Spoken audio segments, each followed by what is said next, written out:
मराठी माणसाचं प्रेम म्हणजे वांग बटाटा भाजी. असं कोण आहे ज्याला वांग बटाटा भाजी आवडत नाही? सर्व असतात ज्यांना हे वांग बटाटा भाजी आवडते. रेसिपी सुरू करण्याआधी चॅनलवरती नवीन असाल तर चॅनलला सबस्क्राईब करा, बेल आयकॉन प्रेस करा, जेणेकरून तुम्हाला अशाच नवनवीन रेसिपी बघायला मिळतील. या ठिकाणी मी वांग आणि बटाटा चिरून त्यांना स्वच्छ असं धुवून घेतलेलं आहे. फोडणीसाठी तेल घालायचं आहे. जिरं, मोहरी, लसूण, हिरवी मिरची आणि बटाटा आणि वांग जे आपण स्वच्छ धुवून घेतलेलं होतं ते घालून घ्यायचे आहे. गरम मसाला, धनेपूड, थोडी जिरेपूड आणि हळद घालून आपल्याला हे 5 मिनिटासाठी असंच परतवून घ्यायचं आहे. नंतर त्याला थोडं तेल सुटायला लागेल.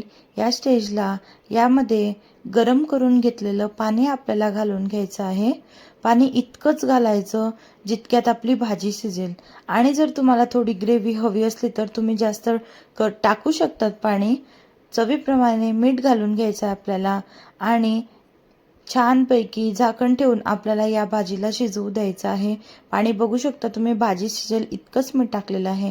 उन्हाळ्याच्या दिवसामध्ये वांग्यांना कडवटपणा खूप जास्त असतो, म्हणून आधी वांगी आपल्याला छान अशी स्वच्छ धुवून घ्यायची आहे.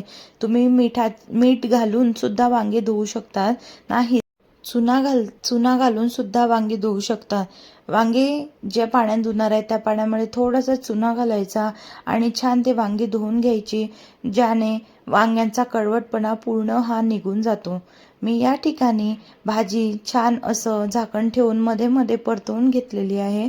तुम्ही बघू शकता आपली भाजी बऱ्यापैकी शिजत आलेली आहे. या भाजीला आता थोडी वाफ काढून घ्यायची आहे. नंतर मी बाजूला शेंगदाणे भाजून त्याचं कूट करून घेतलेलं होतं. ते कूट आता यामध्ये आपल्याला 1 ते 1.5 चमचा घालून घ्यायचा आहे. आवडीनुसार तुम्ही कमी जास्त करू शकता. कूट घातल्यानंतर एक वाफ येऊ द्यायची आहे. अप्रतिम ही भाजी लागते, एकदा नक्की करून बघा. पंक्तीमध्ये मिळते तशीच खूप छान चवीची ही भाजी तयार होते. टिफिनसाठी वा एरवी घरी कुठली भाजी नसली तर तुम्ही ही भाजी बनवू शकतात. आवडल्यास लाईक करा, शेअर करा आणि चॅनलवरती नवीन असाल तर सबस्क्राईब नक्की करा, जेणेकरून अशाच नवनवीन आणि चमचमीत रेसिपी तुम्हाला बघायला मिळतील. भेटूया परत अशाच एका नवीन रेसिपीसोबत. बाय.